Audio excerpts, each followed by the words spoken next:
Hello everyone, welcome back to the channel.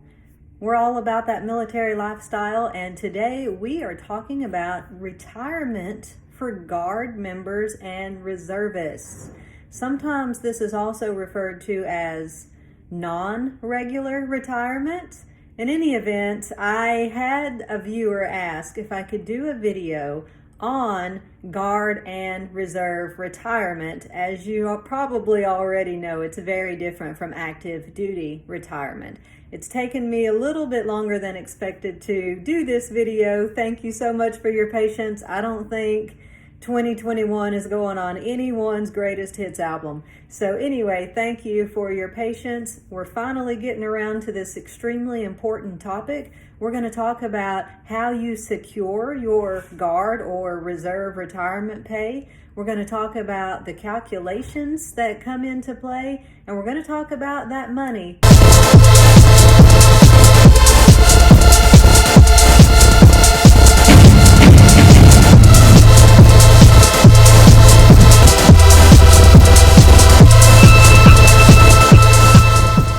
So Guardsmen and reservists that have 20 qualifying years of service will start collecting retirement pay once they turn age 60. Now, this word qualifying is extremely important. So you have to have 20 creditable service years, not just 20 service years. So, what the heck is a creditable service year? A creditable service year is any year you earned at least 50 points while serving. So how do you earn points? Well, you get some give me points. So you get 15 points just from being a guardsman or a reservist. So every year you're going to bank at least 15 points. Thank you, Uncle Sam, right? And you're going to earn 1 point for every drill period you attend.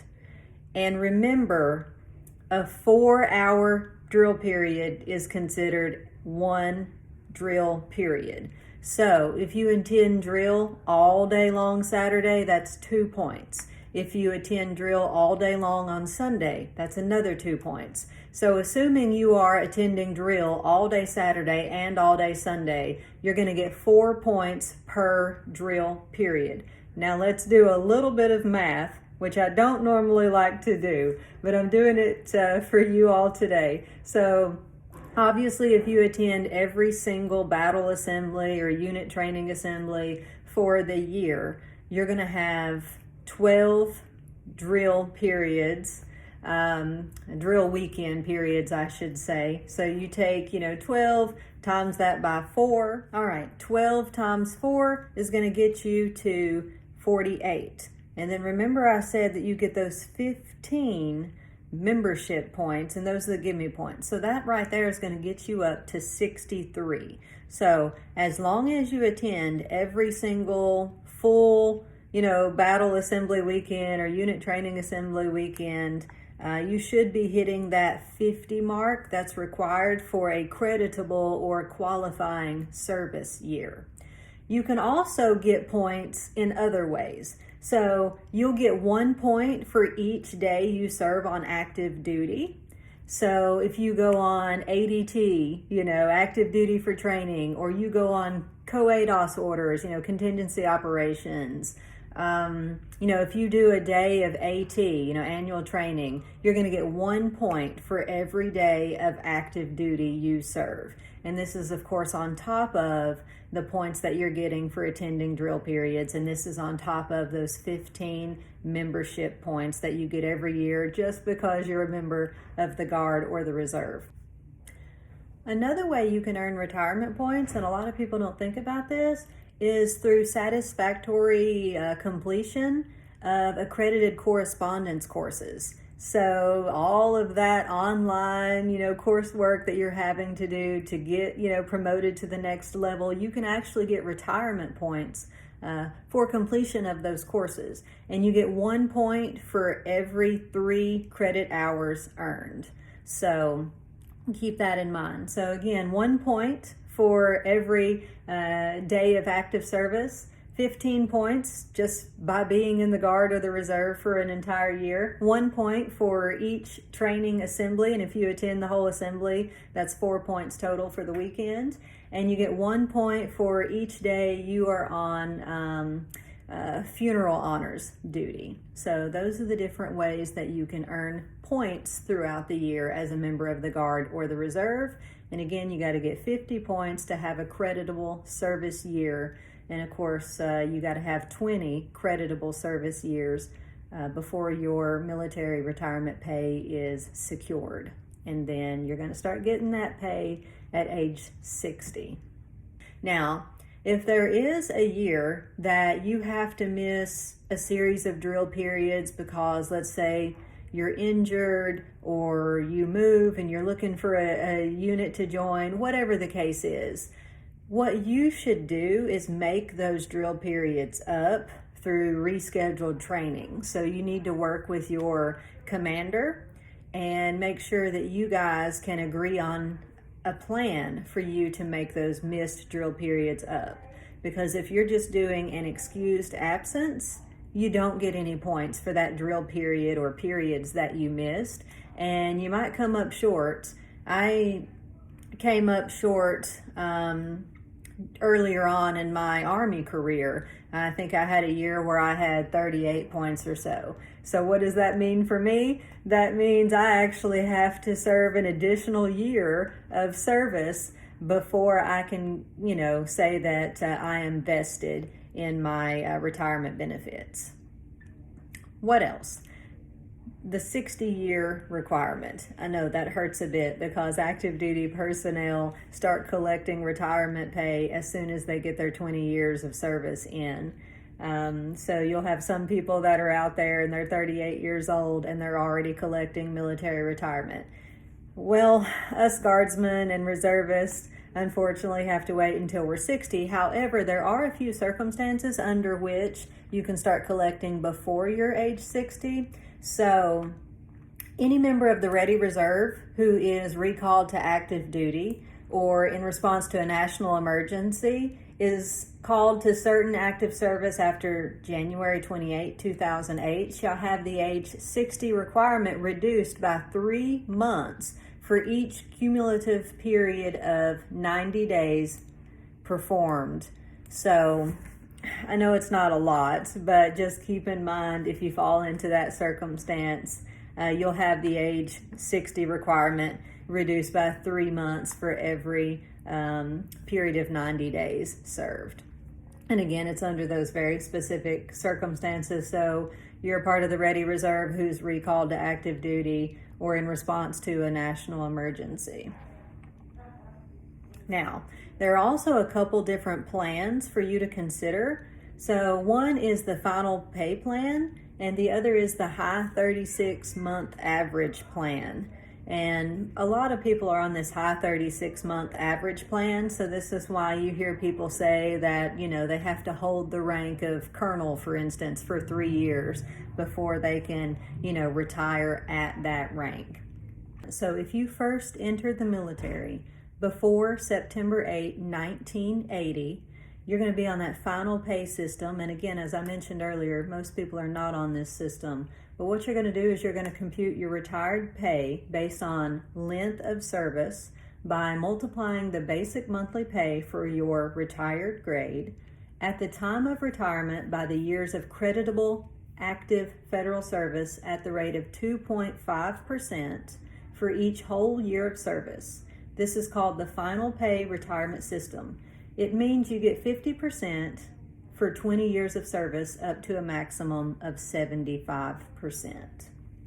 Now, if you first entered a uniform service between September 8, 1980 and July 31, 1986, you compute your retired pay using the same formula as the final pay system, except you use the average basic pay for your 3 highest paid years, so 36 months rather than final basic pay. And this, of course, is called the high 36. So under this system, you get 50% for 20 years of service up to a maximum of 75%. There's also a new retirement system known as the blended retirement system, or BRS. So basically it comes from the blending of two major sources of retirement income: the existing annuity provision for those who retire after 20 or more years of service, plus the thrift savings plan. The TSP is a government-run 401k retirement account that allows members to invest their own money in either stocks or government securities and get a contribution to that account from their employer. What is new about this retirement system? Well, it uses the retirement annuity formula that has been in place for several years. So the average of the service member's highest 36 months of basic pay times 2.5% of their years of service.